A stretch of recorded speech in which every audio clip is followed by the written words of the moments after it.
the poisonous dynamic between Washington and business. And here's the key point. Can you balance the budget in 10 years without raising taxes?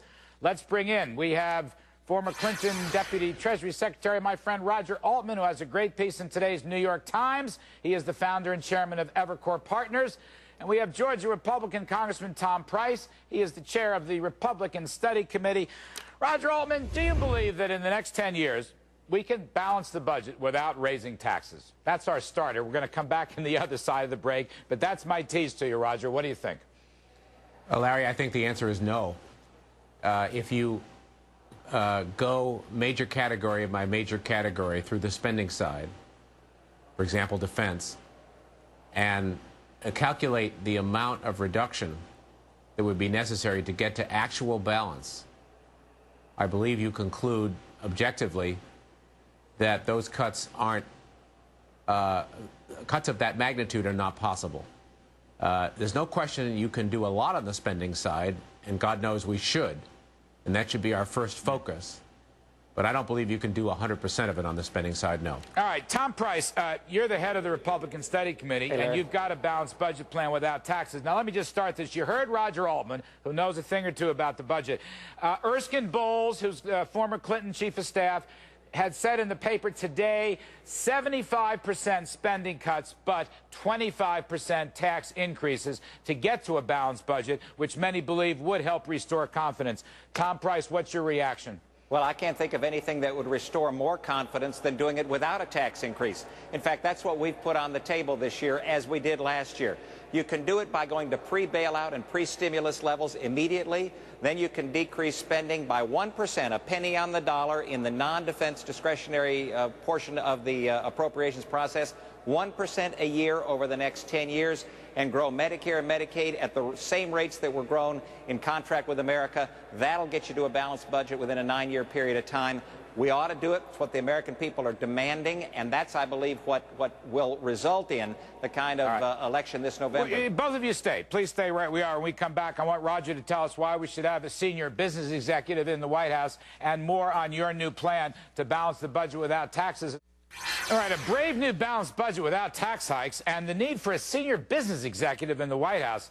Let's bring back former Deputy Treasury Secretary Roger Altman, who served under President Clinton and has a great op-ed in today's New York Times, and Georgia Republican Congressman Tom Price, the head of the Republican Study Committee. Ms. Price, just let me get your back. You say we take out all the stimulus from 2008 and 2009, as I understand it, and that'll bring the spending baseline down sufficiently. Is that what you're saying? Exactly. You get your baseline down to the point where there was a modicum of reasonableness here in the nation's capital, and then decrease from there 1% per year. We call it a penny on the dollar in non-defense discretionary spending. Grow Medicare and Medicaid, the main entitlements, at the same rate that they were growing during the contract with America when the budget was last balanced, and you get to balance within a 9-year period of time. All that it takes is the will of the politicians here in Washington, because I promise you the American people are going to demand it. Roger, what's your response? You know a lot about the budget. Well, I respect Congressman Price's point of view. It's an attractive goal, but the contract with America was 16 years ago. And the idea that we're going to revert to the projections that were in the contract with America 16 years ago, I just don't think is practical or realistic. And then the non-defense discretionary category has become a very small percentage of the budget. So reducing it 1% a year for 10 years by itself will not make a big enough dent. So good goal. Let's try to do as much of it as we can on the spending side. All of it, not possible.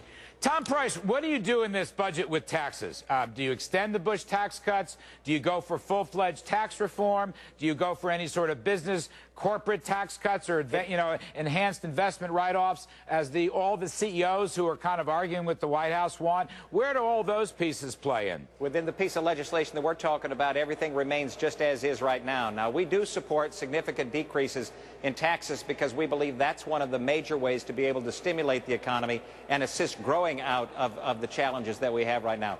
5% across the board cuts for all levels, which includes small businesses, would go a long, long way toward making certain that we do, in fact, have that economic growth that we need.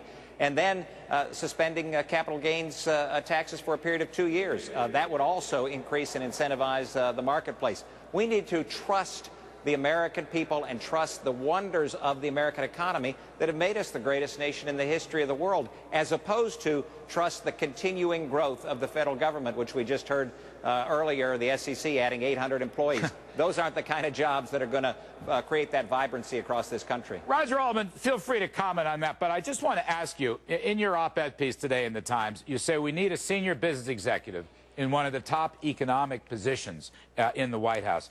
Could you expand on that?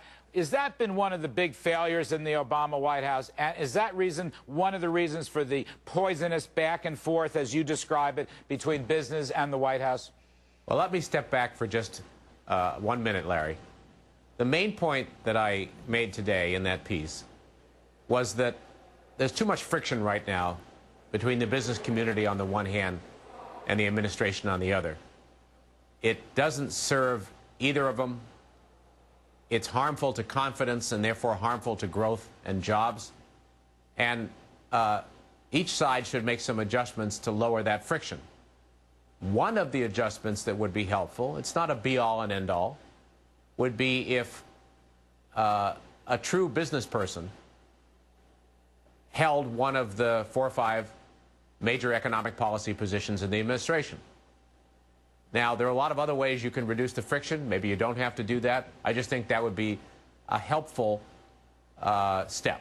I mean, Tom Price, you don't quarrel with that. I mean, it seems like there is no real advocate for free enterprise or advocate for business. Now, I don't want to put words in Roger's mouth, but I think a lot of people I've heard, CEOs on this program, have said exactly the same thing that Roger has said, that this is one of the biggest omissions. I mean, Roger was a business guy in the Clinton years. Erskine Bowles was a business guy. There were a number of them. And, of course, Reagan had a number of them. So, Tom, what's wrong with that? Oh, no, it's a great idea, and I commend Mr. Altman for it. I would suggest, however, that it's not just on the financial side where that exists in this administration.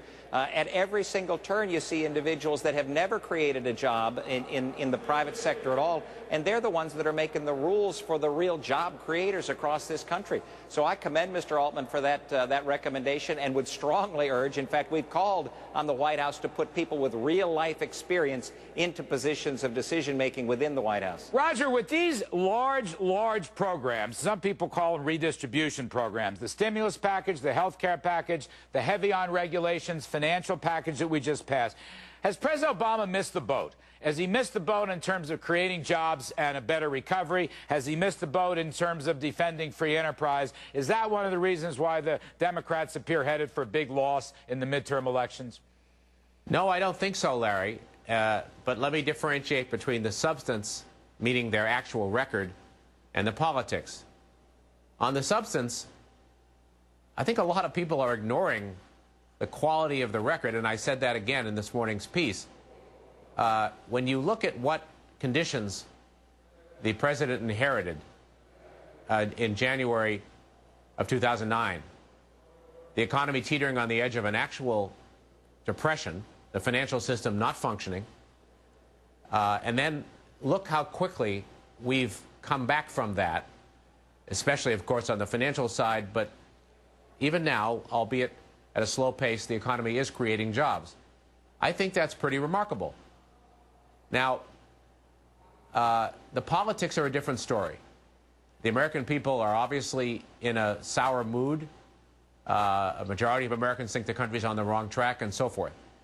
So it may be that this fall, the Democrats suffer very large losses. I'm not smart enough to guess that, and this fall's election is still a long way off.